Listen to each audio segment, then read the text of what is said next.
Oke, selamat siang dan selamat hari Minggu teman-teman semua. Selamat datang di kebaktian online youth. Pada minggu hari ini kami mengundang teman-teman untuk beribadah bersama, untuk memuji Tuhan. Dan sebelum itu saya mempersilakan teman-teman untuk mengambil saat teduh sejenak. Dipersilakan.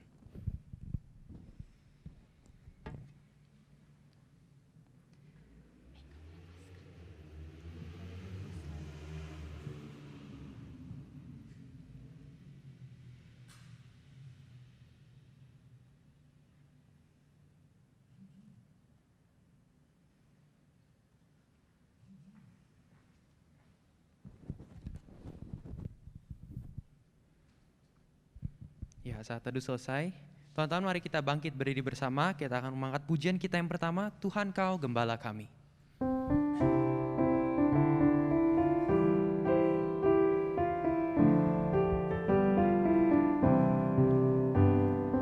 Tuhan Kau Gembala kami, tuntun kami domba-Mu. Berilah kami menikmati hikmat pengorbanan-Mu. Tuhan Yesus Juru Selamat, kami ini milik-Mu. Tuhan Yesus Juru Selamat. Kita akan menyanyikan bait yang pertama sekali lagi, Tuhan Kau Gembala Kami.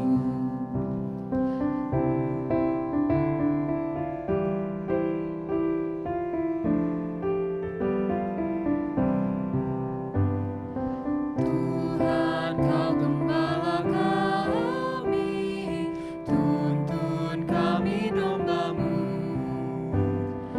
Berilah kami menikmati hikmat pengorbanan-Mu. Tuhan Yesus Juru Selamat, kami ini milik-Mu. Tuhan Yesus Juru Selamat, kami ini milik-Mu. Ibadah Prapaskah kedua ini berlangsung dalam nama Allah Bapa, Anak dan Roh Kudus. Kasih karunia dan damai sejahtera dari Allah Bapa kita dan dari Tuhan Yesus Kristus menyertai saudara sekalian. Dan menyertai saudara juga. Teman-teman silakan untuk duduk kembali. Teman-teman, di hari Minggu ini 6 Maret 2022 kita akan bahas suatu tema berarak menuju hidup sejati. Melalui perenungan tema ini kita diajak untuk merefleksikan bagaimana kita hidup sebagai seorang Kristen dalam dunia ini, dan kita akan pelajari lebih lanjut, perdalam lebih lanjut dalam sesi khotbah. Mari teman-teman, saya undang untuk masuk bersama ke dalam waktu doa pribadi ke saat pengakuan dosa kita. Saya undang teman-teman untuk bersama menyerukan pengampunan dan juga mengakui segala dosa kita di hadapan Tuhan. Dipersilakan.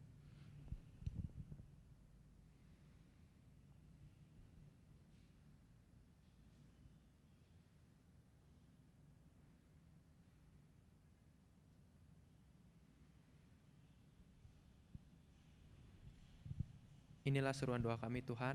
Kami percaya Tuhan telah mendengar permohonan kami, dan kami percaya dan mengimani Tuhan telah mengampuni segala dosa kami. Tolong kami Tuhan agar kami bisa belajar untuk hidup sesuai dengan apa yang Tuhan kehendaki. Tolong kami Tuhan agar kami bisa belajar untuk menjadi garam dan terang di tengah dunia ini. Inilah doa kami Tuhan, kami panjatkan di dalam nama Tuhan Yesus Kristus. Amin.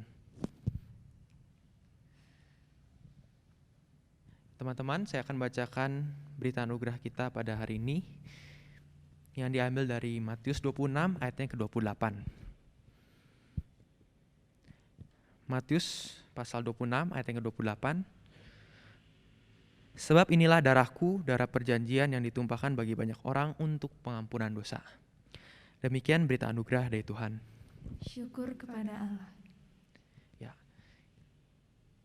Kita percaya bahwa kita telah ditebus oleh Tuhan, dan biarlah pada momen ini kita sama-sama sekali lagi merefleksikan hidup kita dan untuk mempersiapkan diri kita dan hati kita untuk mendengar firman Tuhan pada hari ini. Saya undang teman-teman bersama untuk masuk ke dalam firman Tuhan dengan mengangkat sebuah pujian, Mampirlah dengar doaku.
pujian kita bait yang kedua, di hadapan tahta rahmat aku menyembah.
Saudara sekalian, kita bersama berdoa, mohon pimpinan Tuhan dalam pemberitaan firman saat ini.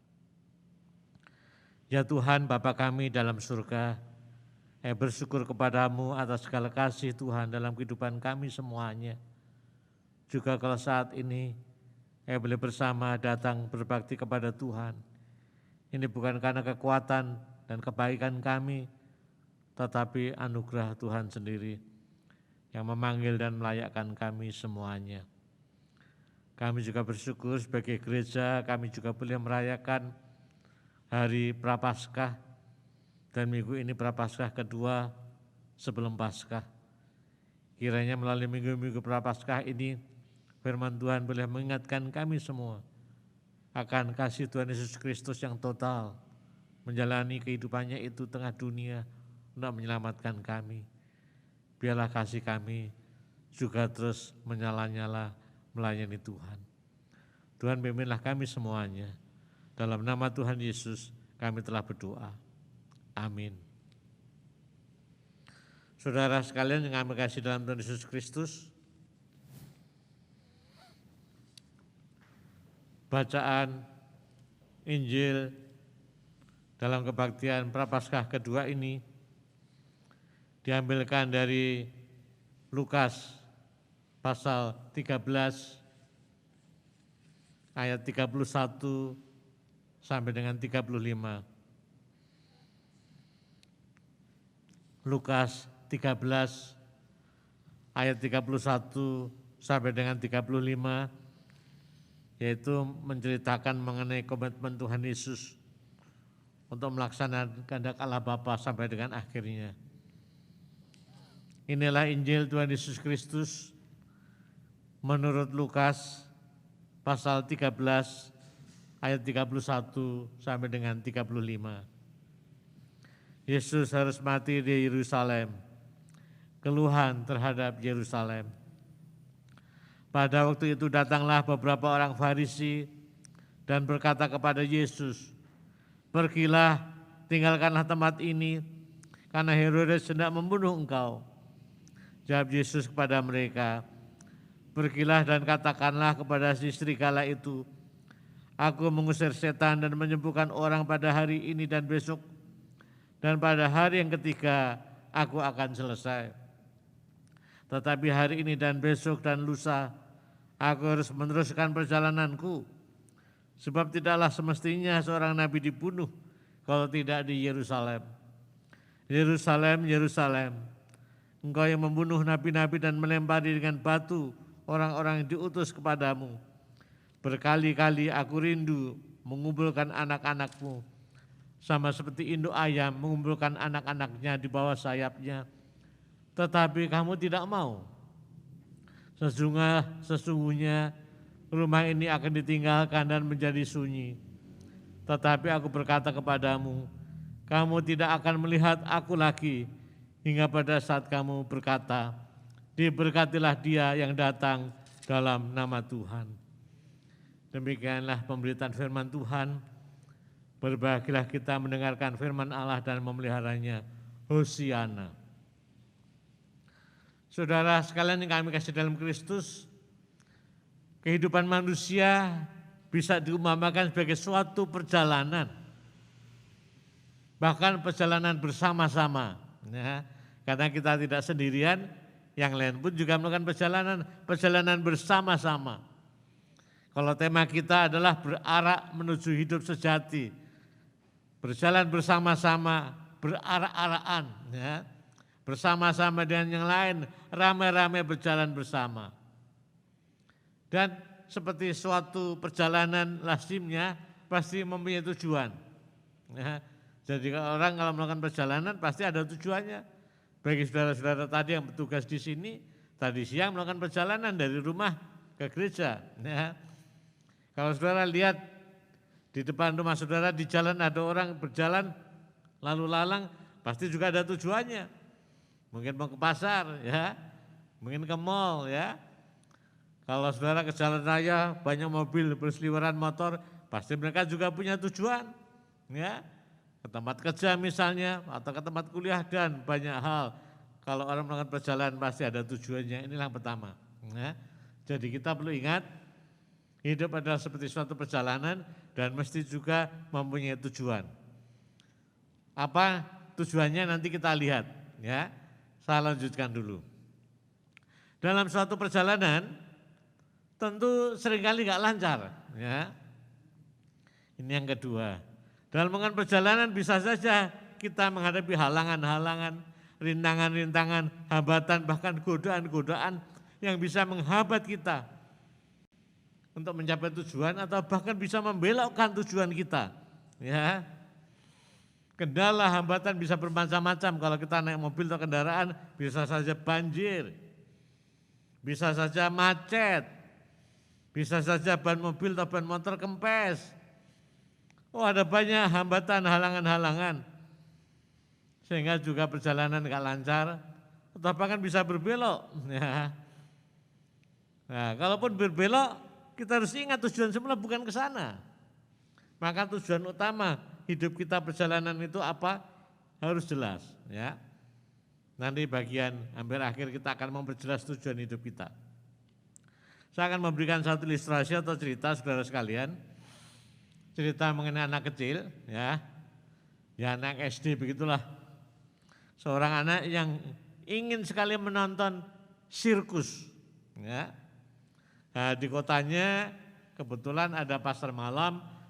Saudara tahu namanya pasar malam itu suatu keramaian biasanya di tempat lapang di alun-alun, misalnya di satu kota banyak orang berjualan di sana macam-macam, makanan banyak, mainan banyak, tontonan banyak, orang ramai sekali pasar malam itu. Dan di ujung sana ada sirkus. Ya. Si anak ini tahu sirkus mainnya jam 7 malam. Dan si anak ini pengen sekali nonton sirkus.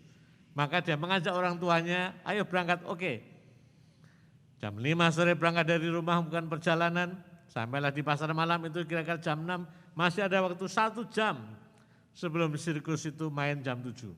Ya, sementara masih ada waktu, si anak ini dia senang sekali. Begitu sampai sana, wah ramai meriah sekali pasar malam itu. Dia begitu jalan baru berapa langkah di kanan, wah ada orang jualan mainan. Wah dia tertarik sekali. Lihat mainan, ya dicoba mainan itu, senang sekali. Lalu beli. Jalan berapa langkah lagi sebelah kiri, wah ada orang jualan trompet. Wah suaranya kenceng, wah menarik sekali. Si anak ini coba-coba trompet dan seterusnya. Berjalan berapa langkah lagi, waduh ada makanan kesukaan dia, ya es krim, macam-macam jenis es krim. Ya. Jalan lagi, ada bakmi, macam-macam bakmi. Jalan lagi, ada tontonan macam-macam dan seterusnya. Begitu ada banyak hal, ya. Si anak ini tergoda dengan hal yang menarik itu, sampai dia sepertinya lupa waktu. Begitu sadar dia lihat jam, loh sudah jam 8 malam. Waduh, sudah terlambat, sirkusnya sudah main ini. Dia lupa gara-gara terpesona, terpengaruh dengan banyak hal di pasar malam itu. Sampai dia lupa jam 7 sudah masuk atau beli karcis, ini kelewatan sampai jam 8 dan sudah ditutup. Dan ini satu contoh atau ilustrasi mengatakan bahwa di tengah perjalanan hidup ada banyak tantangan, juga godaan-godaan. Yang kalau orang nggak hati-hati, nggak sadar bisa juga itu membuat orang lupa tujuan semula. Ya, maka kita harus selalu waspada. Itulah yang kedua, hidup ada hambatan, kendala, godaan, ya.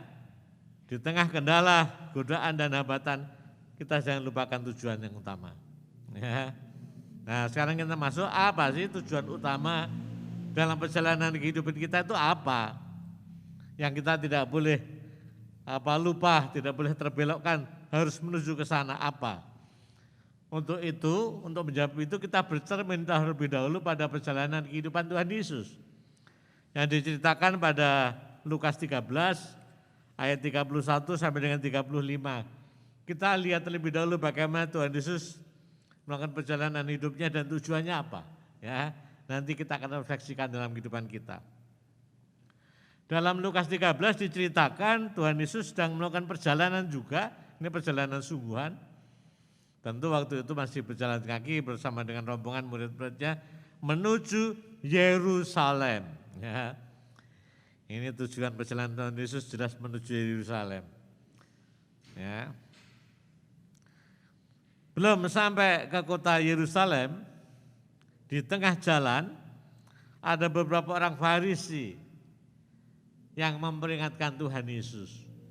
Itu dicatat pada ayat 31. Pada waktu itu datanglah beberapa orang Farisi dan berkata kepada Yesus, "Pergilah, tinggalkanlah tempat ini, karena Herodes hendak membunuh engkau." Wah, ini kata-kata peringatan yang keras, ya. Orang Farisi ini motivasinya apa enggak jelas, tapi dia memberikan peringatan. Tinggalkan segera daerah sini. Jangan lanjutkan perjalanan itu kira-kira. Karena Herodes akan membunuh kamu. Ini bukan hal yang main-main. Herodes di sini raja wilayah di Galilea waktu itu. Ini beda dengan Herodes Agung ya. Herodes Agung itu ayahnya waktu itu yang menjadi raja ya waktu Tuhan Yesus lahir. Sekarang Tuhan Yesus mendekati sengsaranya, kematiannya, yaitu diganti anaknya Herodes Antipas. Herodes Antipas inilah yang dikatakan oleh orang Farisi hendak membunuh Tuhan Yesus. Lalu bagaimana reaksi Tuhan Yesus? Ya, mendengar pemberitahuan, mungkin juga peringatan orang Farisi bahwa Raja Herodes hendak membunuh engkau, maka tinggalkan tempat ini. Apakah Tuhan Yesus selalu takut, lalu berbelok arah, yang tujuan semula Yerusalem lalu berbelok? Ternyata enggak. Tuhan Yesus jelas arah hidupnya berakhir di Yerusalem. Maka dia tidak akan berbelok walaupun diancam sekalipun oleh Herodes yang hendak membunuh. Walaupun ada banyak ancaman dan godaan, Tuhan Yesus tidak melupakan tujuan utama, yaitu Yerusalem. Maka Tuhan Yesus menjawab apa? Ayat 32 dan 33. Jawab Yesus kepada mereka, "Pergilah dan katakanlah kepada si serigala itu," ya, Raja Herodes yang ganas ini, yang kejam itu, diumpamakan seperti serigala itu. Katakan kepada serigala atau Herodes, "Aku Tuhan Yesus mengusir setan dan menyembuhkan orang pada hari ini dan besok, dan pada hari yang ketiga aku akan selesai. Tetapi hari ini dan besok dan lusa aku harus meneruskan perjalananku. Sebab tidaklah semestinya seorang nabi dibunuh kalau tidak di Yerusalem." Dari kalimat itu Tuhan Yesus tahu persis tujuan hidupnya, misi hidupnya, tujuan perjalanan hidupnya apa? Yaitu Yerusalem. Dan Yerusalem artinya apa? Adalah kematian dan kebangkitannya. Untuk menyelamatkan manusia dan dunia ini. Jadi bagi Tuhan Yesus jelas tujuan hidupnya, apa yang dilakukan dalam perjalanan hidupnya ada jelas. Bagaimana nanti harus ke Yerusalem seperti nubuat para nabi sesuai dengan kehendak Allah, mengalami kematian disalib di sana dan kebangkitannya untuk menyelamatkan dunia ini.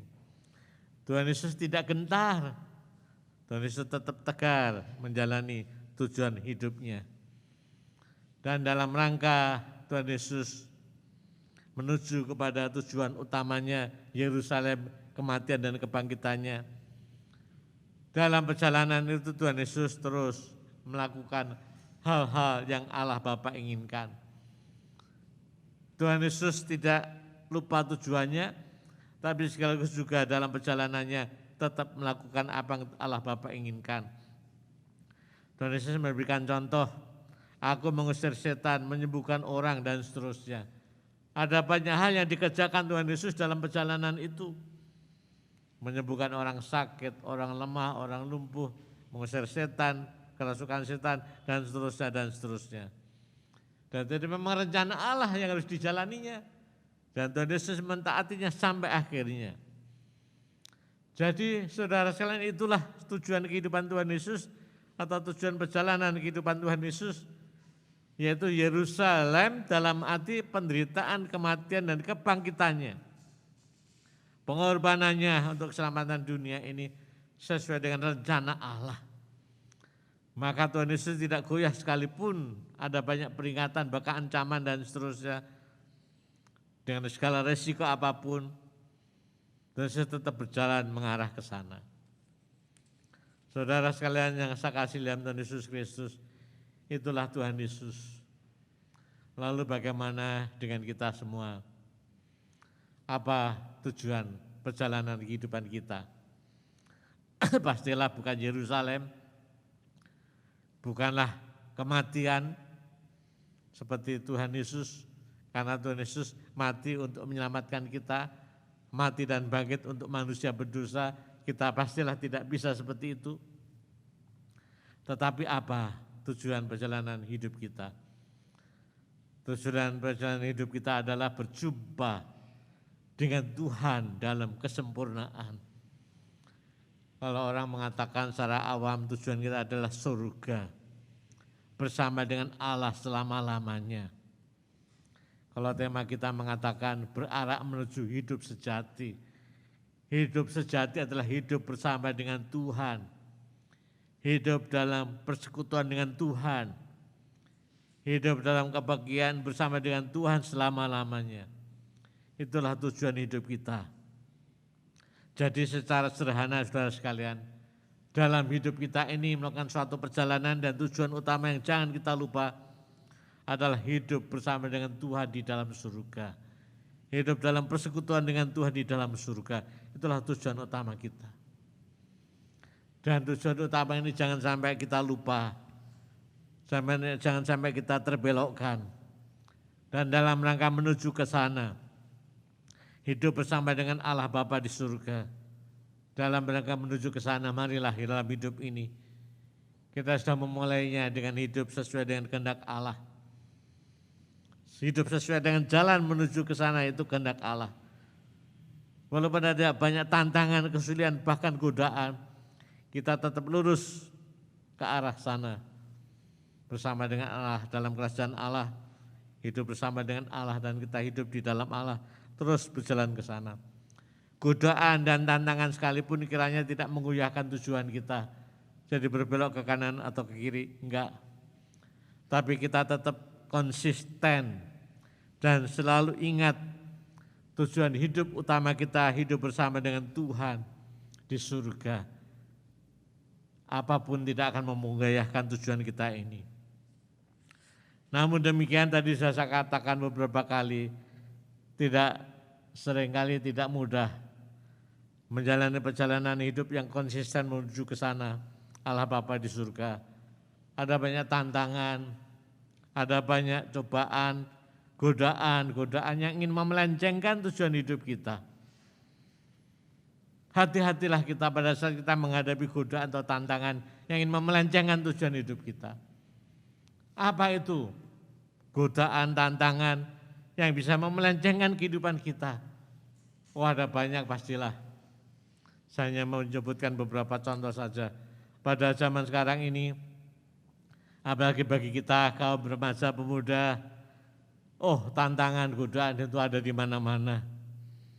Bisa dari luar, bisa dari diri sendiri.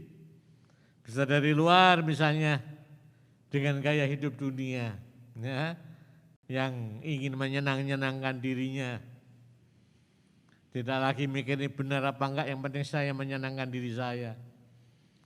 Ajakan teman-teman gaya hidup orang-orang tertentu yang memancing-mancing kita untuk semacam meniru mereka, ya, sehingga kita jadi sepertinya diarahkan untuk mengikuti mereka. Kalau tidak mengikuti gaya hidup dunia mereka, sepertinya kita ini terkucilkan, nggak ikut zaman dan seterusnya. Bisa saja kita tergoda, akhirnya ikut-ikutan model mereka, gaya rambut seperti mereka, ya, pakaian seperti mereka. Celakanya adalah perbuatan kita juga seperti mereka, ya, misalnya hanya memuaskan hawa nafsunya saja, makan, minum, dan hawa nafsu seksual,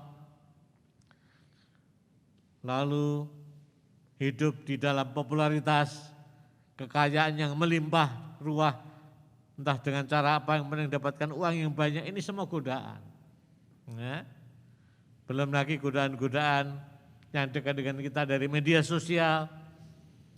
Dalam media sosial, HP, internet bisa saja menawarkan banyak hal, memberikan hiburan-hiburan duniawi, katakanlah apa saja ada di sana. Apa saja yang kita inginkan, yang positif sampai yang negatif sekalipun ada di sana. Inilah dunia sekarang ini, ya, dunia yang terus katakanlah mengajak kita untuk hanyut ke sana. Kita harus waspada dan hati-hati, jangan sampai terjerat pada gaya hidup dan situasi hidup dunia sekarang ini, lalu lupa tujuan utama kita hidup bersama dengan Allah di surga. Jangan sampai kita seperti anak kecil tadi, tujuan kita kepada Allah, tapi kita gampang tergoda dengan mainan ini, mainan itu, kesenangan ini, kesenangan itu. Nah, celakanya lagi pas kita tergoda dengan mainan itu, kesenangan itu, jalan kita sudah berbelok. Dan pada saat jalan kita berbelok, lonceng kematian berbunyi, kita dipanggil Tuhan. Akhirnya kita tidak sampai ke tujuan hidup bersama dengan Tuhan di surga. Maka pada saat saudara tergoda lupa diri atau mulai melenceng hidup saudara, segera sadar, kembalilah. Ya. Seperti Tuhan Yesus, hadapilah semuanya itu dengan tekad yang kuat, saya harus sampai ke sana bersama dengan Tuhan di sana. Jangan sampai kita terombang-ambing dengan irama dunia ini. Saudara sekalian, jangan juga kita sombong. Ya, saya memberikan nasihat kepada kaum muda. Saya tidak akan bosannya memberikan nasihat yang sering kali saya ucapkan kepada kaum muda. Janganlah kita merasa sombong. Dalam arti apa? Merasa saya masih sombong, oh hidup saya masih panjang. Ya. Karena saya baru belasan, baru 20-an ke atas, atau sekitar 20, sekitar 30, oh masa hidup saya masih lama. Saya perlu menikmati dunia sekarang ini, ya, menyenangkan mulut saya, mata saya, ya, seksualitas saya, ingin saya senang-senangkan semuanya itu. Masih muda, masih lama panjang hidup saya. Hati-hatilah kalau orang sombong seperti ini. Yang namanya maut atau lonceng kematian tidak selalu di usia lanjut. Lonceng kematian maut bisa memanggil kita sewaktu-waktu. Kaum muda pun bisa dipanggil oleh lonceng kematian. Ya, saya sebagai pendeta sudah cukup lama mengalami anggota yang meninggal, macam-macam hal. Berapa usianya juga macam-macam. Yang jelas dari kandungan meninggal ada pasti. Tapi biasanya upacara setelah lahir, baru lahir yang meninggal, pernah melayani, ya, bayi, kanak-kanak meninggal terjadi, remaja pemuda juga terjadi, dewasa sampai lansia. Jadi kita jangan merasa, oh saya bisa masih lama, masih muda, siapa bisa memastikan. Hidup itu bukan milik kita, hidup adalah milik Tuhan. Maka kita harus hidup sesuai dengan yang memiliki, yaitu Tuhan sendiri. Hiduplah sesuai dengan kehendak Tuhan. Walaupun ada banyak tantangan, godaan, jangan kita terpengaruh, terus kita pada tujuan semula.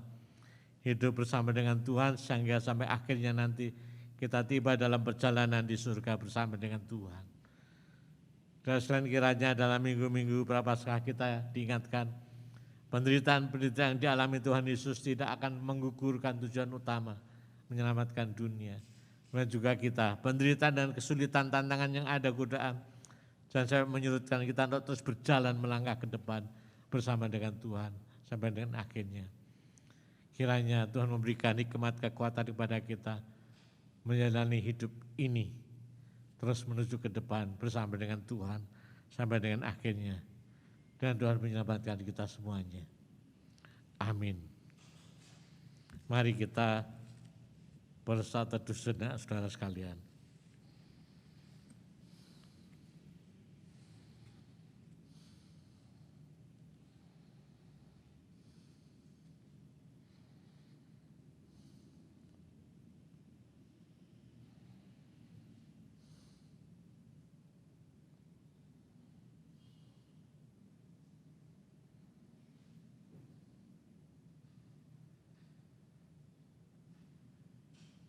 Amin.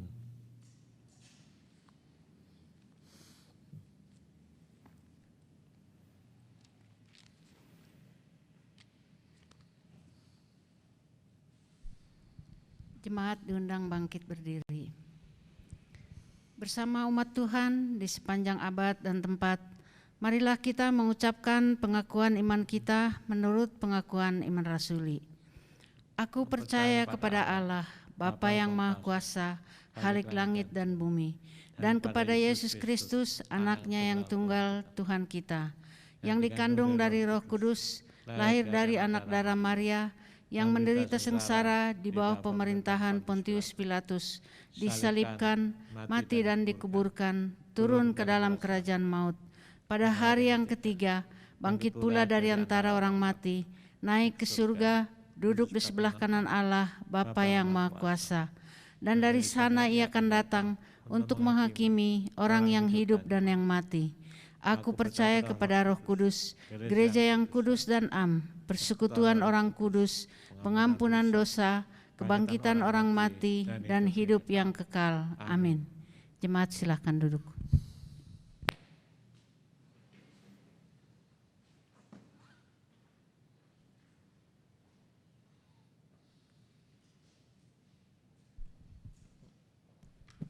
Ya, teman-teman semua, kita masuk ke dalam pokok doa syafaat kita pada minggu ini.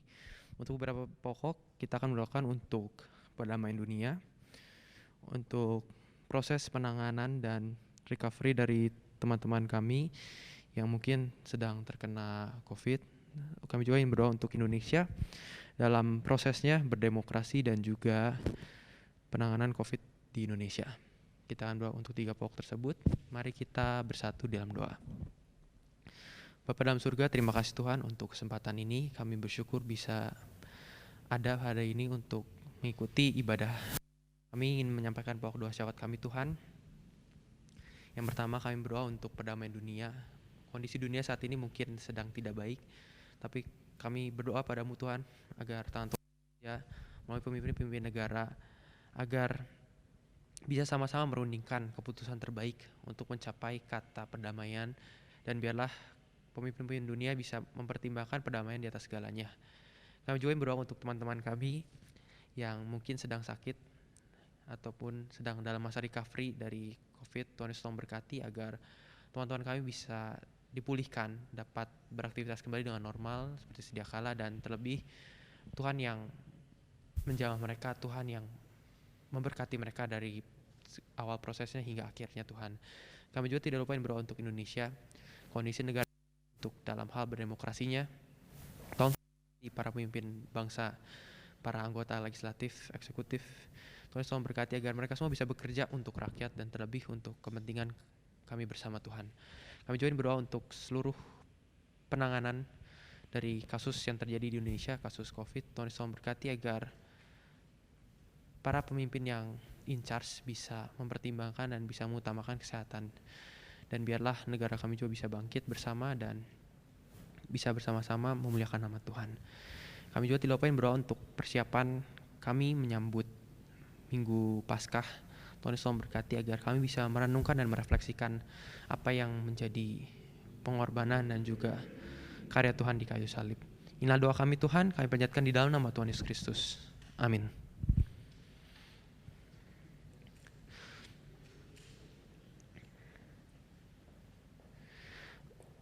Teman-teman, kita akan masuk ke dalam persembahan. Untuk persembahan, teman-teman bisa men-scan QR code yang sudah nampak di layar. Dan sambil teman-teman men-scan, saya akan bacakan nats persembahan kita pada minggu hari ini, diambil dari Roma 12 ayat yang ke-1. Karena itu saudara-saudara, demi kepurahan Allah, aku menasihatkan kamu, supaya kamu mempersembahkan tubuhmu sebagai persembahan yang hidup, yang kudus dan yang berkenan kepada Allah. Itu adalah ibadahmu yang sejati. Ya, teman-teman, buat teman-teman yang sudah memberikan persembahan ataupun masih proses untuk scanning, kami ajak bersama untuk masuk ke dalam doa persembahan. Mari kita berdoa. Terima kasih Tuhan, ini adalah wujud syukur kami untuk segala berkat Tuhan dalam hidup kami, dan biarlah kami bisa belajar untuk terus memberi, kami bisa belajar untuk menjadi saluran berkat-Mu bagi orang-orang yang membutuhkan di sekitar kami. Inilah doa kami Tuhan, di dalam nama Tuhan Yesus Kristus. Amin.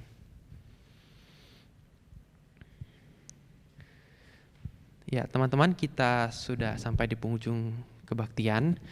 Ada beberapa notes yang saya catat dari khotbah yang disampaikan oleh Pak Budi. Dalam berarak menuju hidup sejati, memang kita dalam perjalanannya itu pasti ada tantangan, pasti ada rintangan. Tapi tujuan hidup kita harus jelas, dan kita jangan dibiarkan untuk terdistraksi dengan tantangan ataupun rintangan yang ada tersebut. Karena penderitaan, kematian, kebangkitan itu adalah rencana Tuhan, dan untuk menunjukkan bahwa karyanya itu sungguh nyata bagi hidup kita. Ia tetap berjalan mencapai tujuan itu, dan ia tidak terdistraksi sedikit pun. Dan biarlah kita bisa belajar dari pribadi Kristus dan menerapkannya dalam kehidupan kita sehari-hari. Ada sebuah statement menarik dari Pastor Stephen Furtick. If your enemy can defeat you, they will distract you. If your enemy can defeat you, they will distract you. Jadi kalau musuhmu tidak bisa mengalahkanmu, mungkin dia akan mendistraksimu. Jadi jangan biarkan tujuan hidup kita terdistraksi oleh hal-hal kecil ataupun permasalahan yang ada di hidup kita. Kita akan menutup kebaktian kita dengan sebuah pujian. Kita mengangkat pujian kita dan penuh semangat dan sukacita, api kemuliaannya.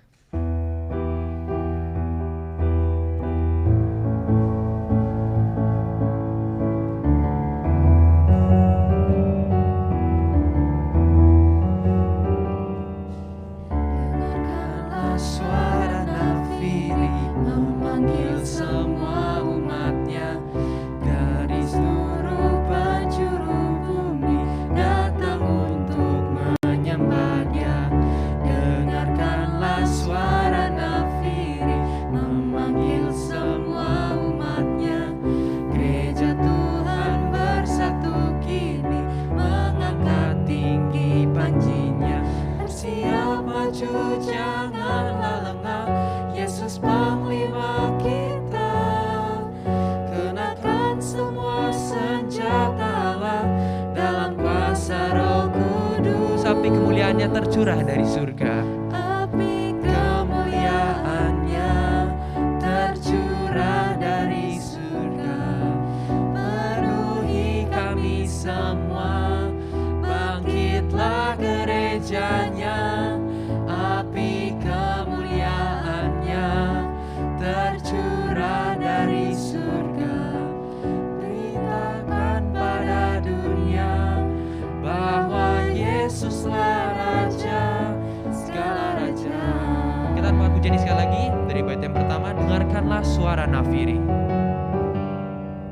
Dengarkanlah suara nafiri memanggil semua umatnya dari seluruh penjuru bumi datang untuk menyembah Dia.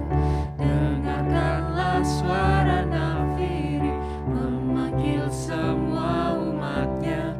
Gereja Tuhan bersatu kini mengangkat tinggi panjinya. Bersiap maju janganlah lengah, Yesus Panglima kita. Kenakan semua senjata Allah dalam kuasa Roh Kudus. Api kemuliaannya tercurah dari surga. Penuhi kami semua, bangkitlah gerejanya. Api kemuliaannya tercurah dari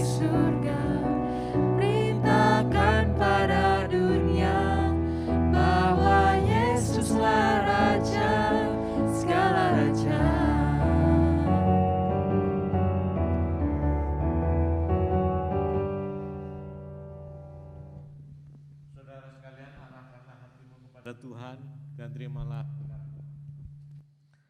Tuhan memberkati engkau dan melindungi engkau.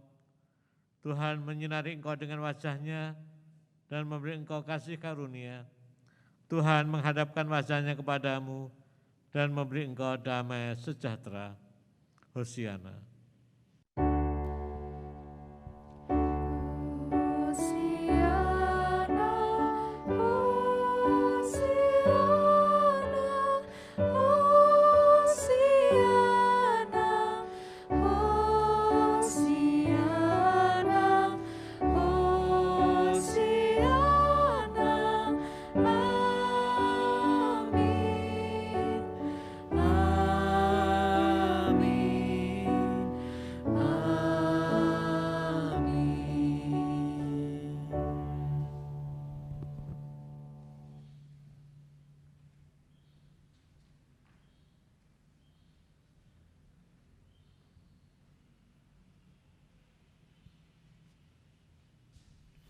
Ya, teman-teman bersilakan untuk duduk saat teduh bagi kita semua.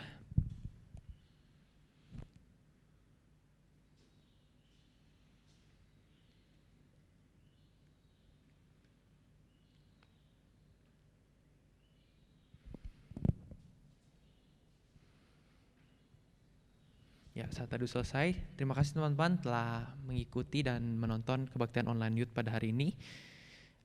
Untuk kebaktian pada minggu depan ataupun minggu-minggu berikutnya, mari kita bersama-sama refleksikan karya Kristus dan kita menyambut masa-masa minggu Prapaskah dan Paskah nanti. Ada satu quotes bagus dari Doni Dirgantoro, sebaik-baik manusia adalah mereka yang bermanfaat bagi orang lain. Sekali lagi, sebaik-baik manusia adalah mereka yang bermanfaat bagi orang lain. Baiklah kita menjadi remaja yang bermanfaat dan juga berguna bagi komunitas, masyarakat maupun teman di sekitar kita. Selamat hari Minggu, Tuhan Yesus memberkati kita semua.